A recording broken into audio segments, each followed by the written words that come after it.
Salam jumpa lagi teman-teman sekalian. Hari ini saya akan berbagi dengan teman-teman mengenai pelayanan kesehatan tradisional. Adapun materi ini merupakan materi lanjutan dari materi-materi saya sebelumnya dalam topik besar etika dan hukum kesehatan. Dan untuk membahas topik pelayanan kesehatan tradisional ini, saya membuat outline sebagai berikut ya. Yang pertama, apa perbedaan masyarakat modern dengan masyarakat tradisional? Yang kedua, bagaimana pengaturan pelayanan kesehatan tradisional dalam sistem kesehatan di Indonesia? Yang ketiga, apakah secara empiris ada potensi masalah dan masalah hukum dalam konteks pelayanan kesehatan tradisional di Indonesia? Yang keempat, bagaimana perlindungan dan tanggung jawab hukum dalam konteks pelayanan kesehatan tradisional?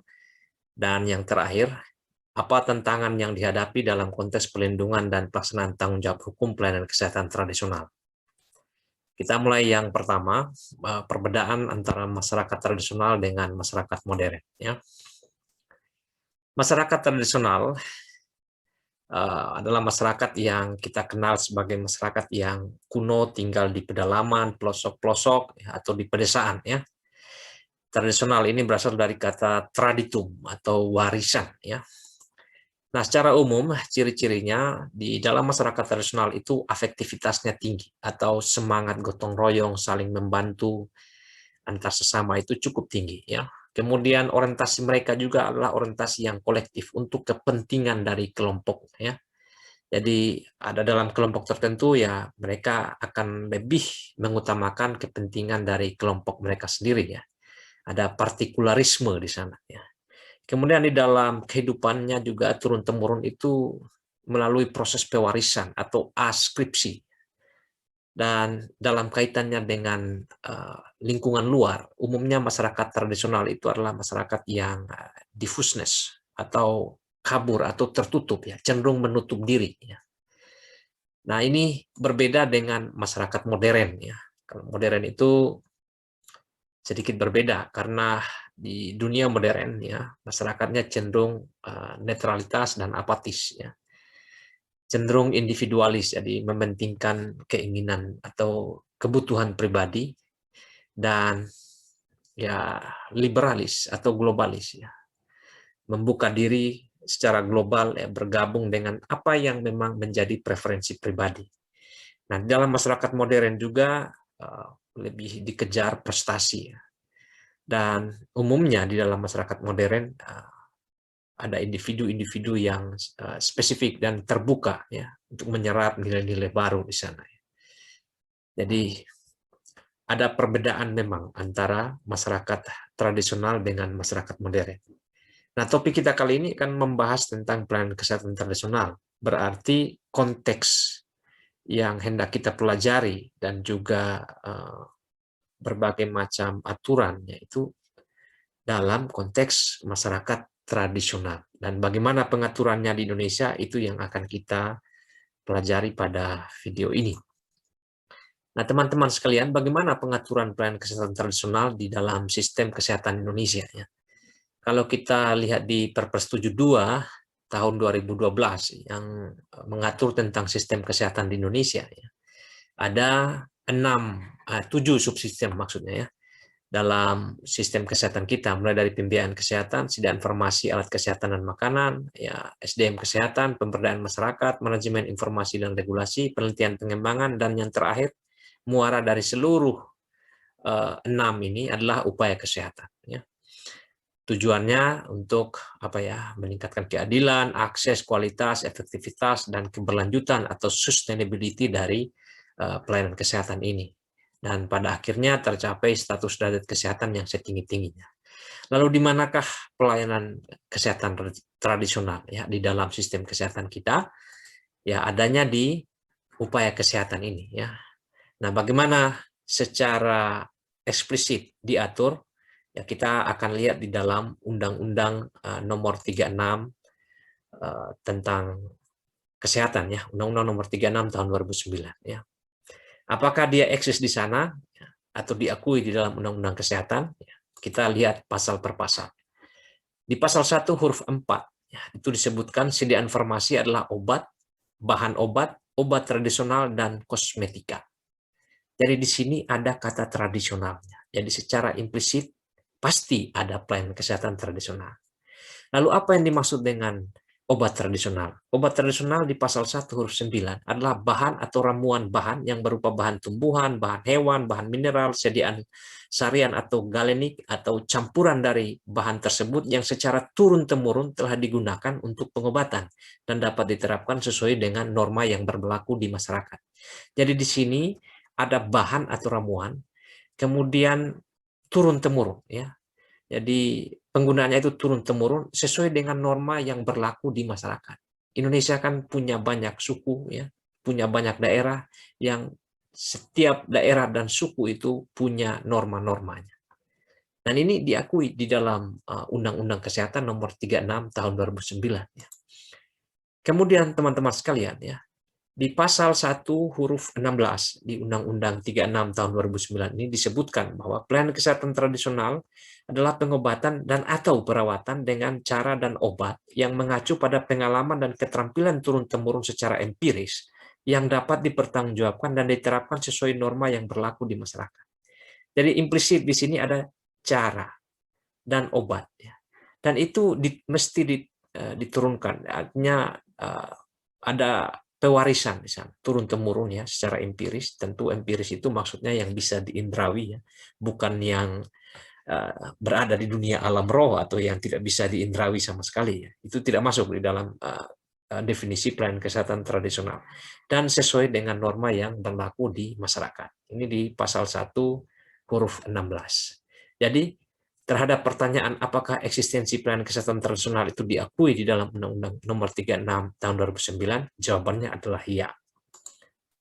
Nah, teman-teman sekalian, ya, kita lihat pasal yang selanjutnya. Pasal 47, dia menyebutkan bahwa upaya kesehatan itu diselenggarakan dalam bentuk kegiatan dan pendekatan promotif, preventif, kuratif, dan rehabilitatif yang dilaksanakan secara terpadu, menyeluruh, dan berkesinambungan.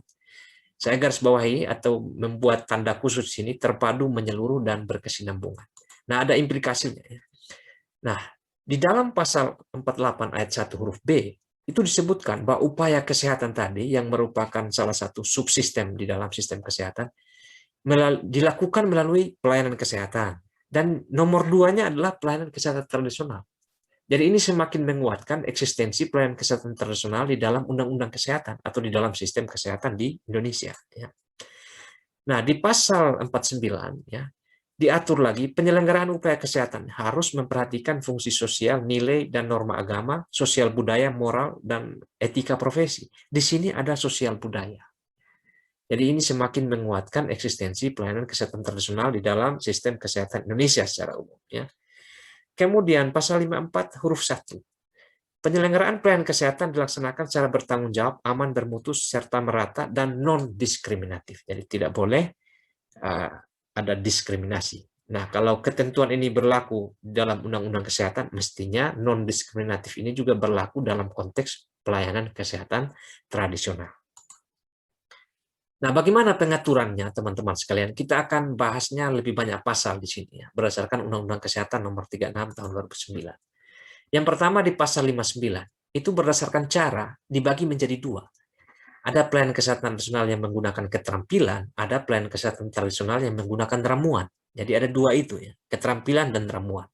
Tidak termasuk yang menggunakan tenaga dalam dan sebagainya, itu tidak termasuk. Ini hanya keterampilan dan ramuan. Pasal 59 ayat 2, untuk pelayanan kesehatan tradisional ini dibina dan diawasi oleh pemerintah, ya, agar bisa dipertanggungjawabkan, begitu. Maksudnya manfaat dan keamanan, dan tidak bertentangan dengan norma agama, ya, karena Indonesia kan negara yang berketuhanan. Kemudian di pasal 59 ayat 3, ya, pelayanan kesehatan tradisional ini itu diatur dengan peraturan pemerintah mengenai tata cara dan jenis pelayanannya. Hanya sampai sekarang kan kita belum tahu apakah sudah dibuat peraturan pemerintah atau belum. Nah, ini memang kendala di Indonesia. Kadang-kadang di dalam undang-undangnya itu disebutkan aturan turunan yang harus dibuat, tetapi ya aturan turunannya belum dibuat juga, sehingga dalam implementasi dari undang-undang itu menjadi macet. Nah, teman-teman sekalian, kita akan lihat lebih lanjut mengenai pelayanan kesehatan tradisional yang menggunakan keterampilan ini. Di pasal 60 ayat 1, ya, setiap orang yang melakukan pelayanan kesehatan tradisional yang menggunakan alat dan teknologi harus mendapat izin. Ya, dia harus mendapat izin. Dengan demikian, setiap pengobat tradisional itu harus mengajukan permohonan untuk izin berpraktik ya menggunakan alat dan teknologi itu. Di pasal 60 ayat 2, ya, pelayanan kesehatan tradisional yang menggunakan alat tadi harus dapat dipertanggungjawabkan manfaat dan keamanannya, serta tidak bertentangan dengan norma agama dan kebudayaan di masyarakat. Ini penting untuk dicermati oleh semua yang berpraktek sebagai pengobat tradisional. Kemudian di pasal 61 ayat 1, masyarakat itu diberi kesempatan ya, seluas-luasnya untuk mengembangkan pelayanan kesehatan tradisional yang dapat dipertanggungjawabkan. Jadi tidak ada larangan, justru diberi kesempatan untuk mengembangkan. Jadi ini menjadi lampu hijau bagi kita warga negara Indonesia yang memiliki kekayaan, ya, kekayaan pengobatan tradisional untuk mengembangkan. Karena ini dijamin oleh undang-undang. Kemudian di pasal 61 ayat 2, pemerintah mengatur dan mengawasi pelayanan kesehatan tradisional. Ya. Nah, mengatur dan mengawasi ini tentu ada mekanismenya melalui pendaftaran, ya, perizinan, ya, dan sebagainya. Tujuannya untuk apa? Supaya keamanan terjaga, melindungi kepentingan rakyat, dan perlindungan masyarakat secara umum. Karena di sana bisa jadi ada penyalahgunaan atau ada kerugian yang dialami oleh konsumen dan sebagainya. Itu pentingnya untuk diatur. Nah, bagaimana dengan yang ramuan atau obat ya? Teman-teman sekalian, di pasal 101 ya. Pasal 100 ayat 1 maksudnya ya. Sumber obat tradisional yang sudah terbukti berkhasiat dan aman ya, digunakan di dalam pencegahan, pengobatan, perawatan dan atau pemeliharaan kesehatan itu tetap dijaga kelestariannya. Jadi ini perintah undang-undang atau jaminan oleh undang-undang itu harus dijaga kelestariannya. Yang demikian ya, kekayaan-kekayaan alam kita ya harus dijaga. Ya, saya sendiri pernah punya pengalaman riset bersama Balitbangkes. Ya. Kita riset mengenai tumbuhan obat dan jamu ya tradisional.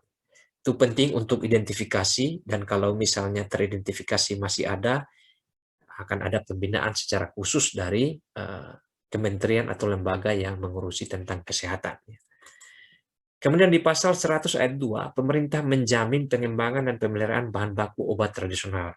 Ini juga penting sekali karena kebutuhan di dunia modern ya, sebagai upaya untuk menjawab tuntutan dari masyarakat ya, atau kebutuhan masyarakat, ya pemerintah harus menjamin hal ini ya.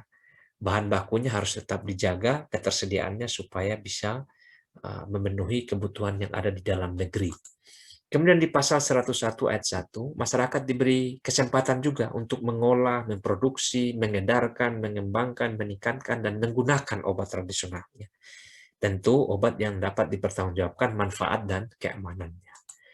Kemudian di pasal 104 ayat 2, penggunaan obat dan obat tradisional itu harus dilakukan secara rasional. Artinya harus memenuhi kaidah-kaidah, artinya yang bisa diindrawi, bukan sesuatu yang supranatural. Kemudian di pasal 105 ayat 2, sediaan farmasi yang berupa obat tradisional dan kosmetika serta alat kesehatan harus memenuhi standar dan atau persyaratan yang ditentukan. Nah, untuk lebih dalam mengenai pengaturan sediaan farmasi ini, itu diatur dalam Keputusan Menteri Kesehatan nomor 659 tahun 91 tentang cara pembuatan obat tradisional yang baik. Jadi saudara-saudara yang memiliki interest ya atau passion di bidang obat tradisional, bagaimana cara membuatnya harus memperhatikan Kemenkes nomor 659 ini. Oke, teman-teman sekalian, kita lanjut ke yang berikutnya, potensi masalah dan masalah hukum dalam pelayanan kesehatan tradisional di Indonesia. Apakah ada potensi di sana, potensi masalah dan masalah hukum? Mari kita lihat. Yang pertama, teman-teman sekalian, dari sisi potensi. Ini hasil survei sosial ekonomi nasional dari BPS itu ya, tahun 2001 sampai 2007. Kita lihat ada catatannya ya. Ini yang biru ini adalah persentase masyarakat yang melakukan pengobatan sendiri. Ya. Artinya dia tidak pergi meminta pengobatan ke fasilitas kesehatan. Itu ada sekitar 62,94% di tahun 2000. Di tahun 2003 meningkat menjadi 64,35. Tahun 2006 itu meningkat menjadi 65,01%. Jadi ada tren peningkatan proporsi orang yang memilih untuk mengobati dirinya sendiri. Nah, di saat dia mengobati dirinya sendiri, obat apa yang dia pakai? Nah, obat sendiri atau obat yang dari pelayanan kesehatan modern itu sekitar 87,68%. Ini di tahun 2000. Di tahun 2003 agak sedikit turun menjadi 86,18%. Kemudian di tahun 2006 turun lagi 82,28%. Itu menggunakan obat sendiri atau yang dia beli dari apotek atau dari fasilitas kesehatan. Nah, bagaimana dengan persentase penggunaan obat tradisional untuk mereka yang melakukan pengobatan sendiri? Di tahun 2000, proporsinya sekitar 15,59%. 2003 meningkat menjadi 30,67%. Dan di tahun 2006 ini 38,3%. Jadi cenderung terjadi peningkatan ya untuk penggunaan obat tradisional ini. Nah, di sini ada potensi masalah ini ya. Mudah-mudahan obat tradisional yang dipakai ini memang betul-betul yang dijamin manfaatnya ya, dan ada pertanggungjawabannya di sana. Tapi akan jadi masalah besar kalau misalnya obat-obat ini adalah obat-obat tradisional yang tidak ada jaminan atau belum jelas secara empiris mengenai khasiatnya dan juga kemanfaatannya bagi penanggulangan penyakit atau pengurangan insiden kesakitan.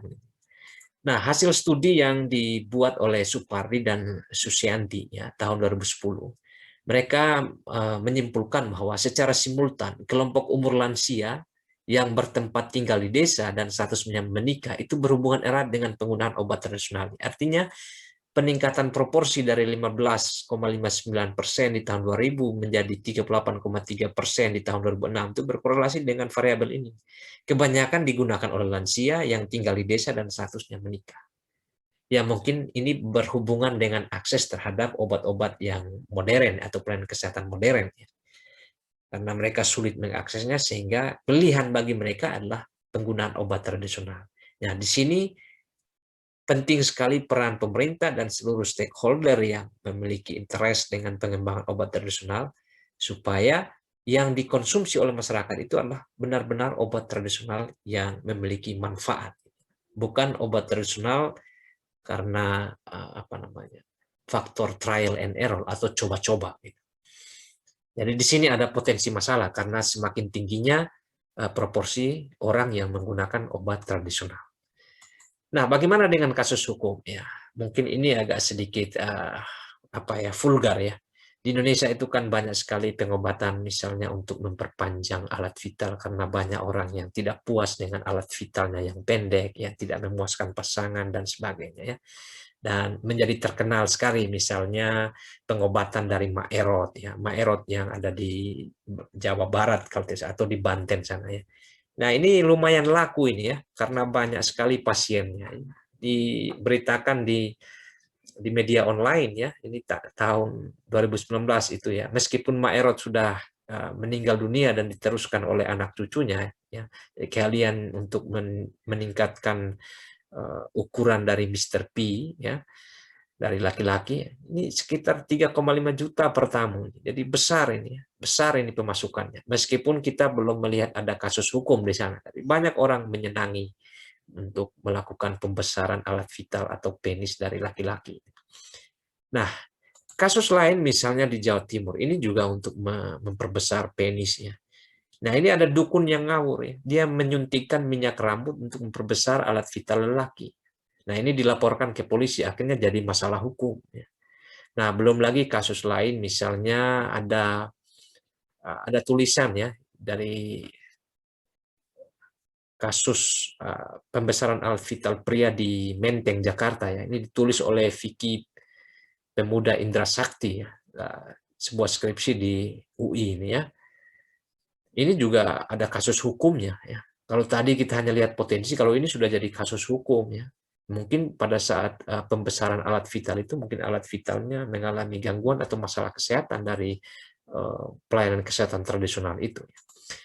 Dan sekarang sudah banyak terapis abal-abal ya. Jadi ya, ini ada berita dari Detik Health ya, ingin besarkan alat vital Kepewasma Erot, awas terapis abal-abal, karena banyak yang mengaku sebagai ya orang yang bisa juga untuk memperbesar ukuran dari alat vital atau penis laki-laki itu ya, untuk ya mungkin tujuannya membuat harmonis di dalam hubungan rumah tangga antara suami dan istri atau yang lain-lain.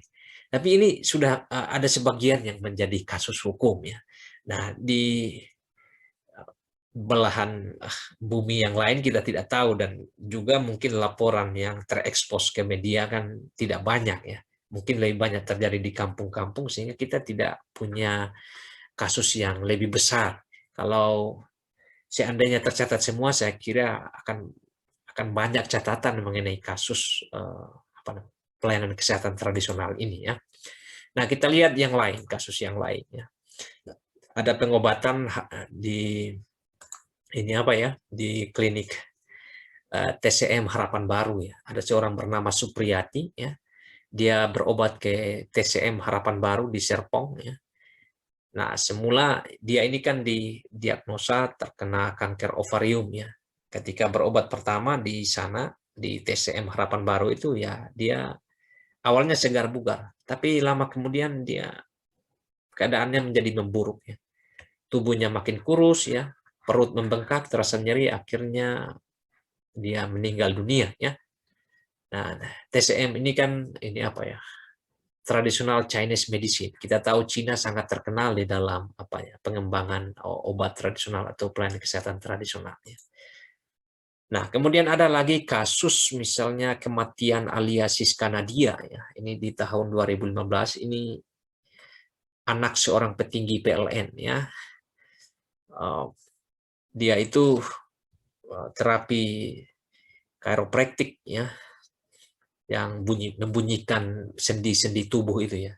Setelah dia menjalani terapi itu, ya ada keluhan nyeri di bagian leher dan akhirnya dia meninggal dunia.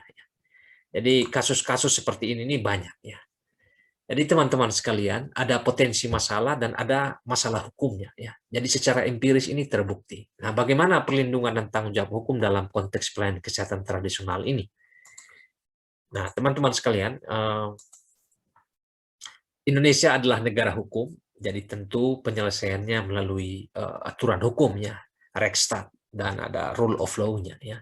Kemudian kita juga menganut berbagai macam asas-asas di dalam pelayanan kesehatan, misalnya ketepatan waktu, legalitas, proporsionalitas, kejujuran, dan kebebasan memilih tindakan. Kemudian ada tanggung jawab pelayanan, ya. Kemudian adanya etika profesi, ya, baik itu profesi dokter, perawat, ya, bidan, dan tenaga kesehatan yang lain, ya. Adanya peran serta yang berkaitan dengan kewajiban pasien, ya. Kemudian ya memang ada situasi pasien itu berada dalam posisi yang lemah ya, karena need-nya atau layanan yang diberikan kepadanya itu lebih banyak ditentukan oleh tenaga kesehatan. Nah, memang di Undang-Undang Nomor 36 Tahun 2009 tentang kesehatan dan Kepmenkes Nomor 1076 Tahun 2003 tentang penyelenggaraan pengobatan tradisional ini, itu tidak mengatur sama sekali mengenai tanggung jawab pidana atas kelalaian yang mengakibatkan luka berat atau kematian yang dilakukan oleh pengobat tradisional. Itu tidak diatur ya. Tidak diatur secara khusus. Oleh karena tidak diatur secara khusus, maka kita beralih pada ketentuan-ketentuan hukum yang lebih umum ya. Nah, teman-teman sekalian, untuk undang-undang ya, ada Undang-Undang Nomor 8 Tahun 1999 tentang perlindungan konsumen. Nah, di sana memang diatur kalau perkara perdata atau tuntutan perdata dan pidana ya silakan ke peradilan umum ya. Kalau ada masalah administrasi berarti ke peradilan tata usaha negara ya. Kalau ingin melakukan penyelesaian sengketa di luar pengadilan ya ke Komisi Ombudsman atau ke organisasi pemerintah di Dinas Kesehatan ya sebagai penanggung jawab kesehatan wilayah. Itu kalau kita lihat dari Undang-Undang Nomor 8 Tahun 99 tentang perlindungan konsumen ya. Nah, kalau di Undang-Undang Nomor 36 Tahun 2009 tentang kesehatan ya, di pasal 29 ya, segala sesuatu yang berhubungan dengan malpraktik di bidang kesehatan ya, harus dilakukan mediasi terlebih dahulu. Penyelesaiannya bukan langsung dengan pidana atau perdata, tapi dengan mediasi dulu. Dan memang ini hanya berlaku bagi tenaga kesehatan yang memiliki izin atau terregistrasi. Nah, masalahnya kalau di pelayanan kesehatan tradisional, banyak tenaga kesehatannya itu yang mungkin tidak terregistrasi atau tidak memiliki izin.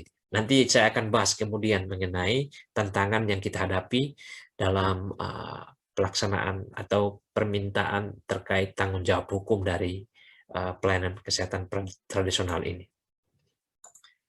Nah, teman-teman sekalian, kalau ingin menggugat secara perdata, dasar gugatannya tentu ada harus ada prestasi atau ingkar janji atau pelanggaran kontrak, atau karena ada perbuatan melanggar hukum. Ya, dasarnya ada di pasal 1239 KUH Perdata dan pasal 1365 sampai 1367 KUH Perdata. Kalau ingin menuntut ganti rugi. Kalau pidana ya ujung-ujungnya adalah pemidanaan atau yang lebih beratnya adalah penjara ya. Atau hukuman seumur hidup atau hukuman mati begitu. Dasar gugatannya ya kalau ada kesengajaan atau kelalaian, kesengajaan untuk ya membuat kerugian atau membunuh ya. Dan kelalaian bisa jadi kelalaian berat atau kelalaian ringan. Biasanya yang ringan tidak menjadi persoalan hukum, yang kelalaian berat yang menjadi persoalan hukum, terutama yang mengakibatkan kematian atau kerugian atau di dalamnya ada kecacatan. Nah, ini diatur di dalam pasal 359 sampai pasal 361 KUHP. Nah, kalau yang administratif bagaimana? Ya, umumnya ini berkaitan dengan permasalahan kewenangan dan perizinan. Apakah dia berhak atau tidak gitu ya. Ada izinnya atau tidak. Nah, dasar gugatannya adalah adanya kondisi yang mungkin tidak memenuhi syarat secara administratif. Nah, untuk melakukan penyelesaian atau permintaan tanggung jawab hukum administratifnya ya tinggal nanti didalami ketentuan yang ada di dalam undang-undang yang sifatnya administratif, ya, undang-undang kesehatan, undang-undang perlindungan konsumen, serta aturan-aturan turunan melalui perda yang ada di kabupaten kota atau di provinsi, ya, atau yang ada di kementerian dan lembaga. Nah, teman-teman sekalian, apa tantangan yang dihadapi dalam perlindungan dan pelaksanaan tanggung jawab hukum pelayanan kesehatan tradisional? Ada banyak tantangan ya. Nah, teman-teman sekalian, yang pertama tantangannya memang pelayanan kesehatan tradisional ini lemah sekali pembinaan dan pengawasannya. Saya beberapa kali berkunjung ke daerah dan banyak yang belum mendata, membina dan mengawasi pengobat-pengobat tradisional ini yang memberikan pelayanan kesehatan tradisional. Jadi ini menjadi tantangan tersendiri ya. Kita mungkin mau mengadili atau meminta pertanggungjawaban mereka, sementara perhatian dari pemerintah sendiri sangat kurang. Jadi akhirnya mereka berpraktek sesuai dengan kearifan lokal yang ada di masyarakat. Kalaupun terjadi kasus-kasus yang mungkin tidak dilaporkan, diselesaikan oleh mekanisme budaya atau kearifan lokal yang ada di dalam masyarakat itu sendiri. Ya, ke depan memang kita perlu meminta pemerintah untuk mendata, kemudian membina dan mengawasi pelayanan kesehatan tradisional ini, terutama para pengobat-pengobat tradisionalnya. Yang berikut, belum tersedia cukup aturan untuk mendukung implementasi. Seperti tadi, peraturan pemerintahnya mungkin belum dibuat, kemudian aturan-aturan turunan dari peraturan pemerintah yang dibuat juga mungkin ya belum bisa dibuat karena memang ya peraturan pemerintahnya sendiri belum ada gitu ya. Nah, yang ketiga, standar pelayanan kesehatan tradisional ini belum ada ya, bahkan sulit dirumuskan. Tidak seperti standar nasional pelayanan medik ya. Itu ada rumusannya. Tapi kalau yang tradisional ini agak menyulitkan karena setiap daerah itu punya karakteristik masing-masing. Bagaimana membuatnya dia menjadi satu standar yang baku ini sangat sulit karena kembali ke kearifan lokal masing-masing. Nah, yang berikut lagi soal kode etik. Kalau di pelayanan kesehatan modern kan ada kode etik dari masing-masing profesi. Nah, kode etik di pelayanan penyehat dan tenaga kesehatan tradisional ini belum ada, bahkan sulit dirumuskan. Ya. Dan juga literasi dari masyarakat yang rendah. Ya. Belum lagi dicampur dengan kepercayaan-kepercayaannya seperti adanya yang kejadian-kejadian supranatural dan sebagainya. Ini juga menjadi kompleks ya, sehingga pelayanan kesehatan tradisional ini meskipun diakui secara undang-undang, tapi dalam implementasinya, dalam upaya pengembangannya itu masih belum signifikan ya, seperti yang diharapkan ya, karena ada tantangan-tantangan ini tadi. Apalagi di zaman desentralisasi atau otonomi daerah seperti ini, kadang-kadang pemerintah daerah tidak lagi memberi perhatian kepada pelayanan kesehatan tradisional yang sebenarnya bisa berkembang untuk melengkapi pelayanan kesehatan modern. Ya. Perhatian mereka lebih kepada politik dan sebagainya. Ya, itu itu memang menjadi problem setting priority atau penentuan prioritas yang ditangani oleh masing-masing daerah. Nah, teman-teman sekalian, begitu saja yang dapat saya sampaikan mengenai pelayanan kesehatan tradisional ini. Semoga video ini bermanfaat bagi teman-teman semua ya. Jangan lupa di-share kalau ini dirasa berguna ya. Dan sampai jumpa lagi di video-video selanjutnya.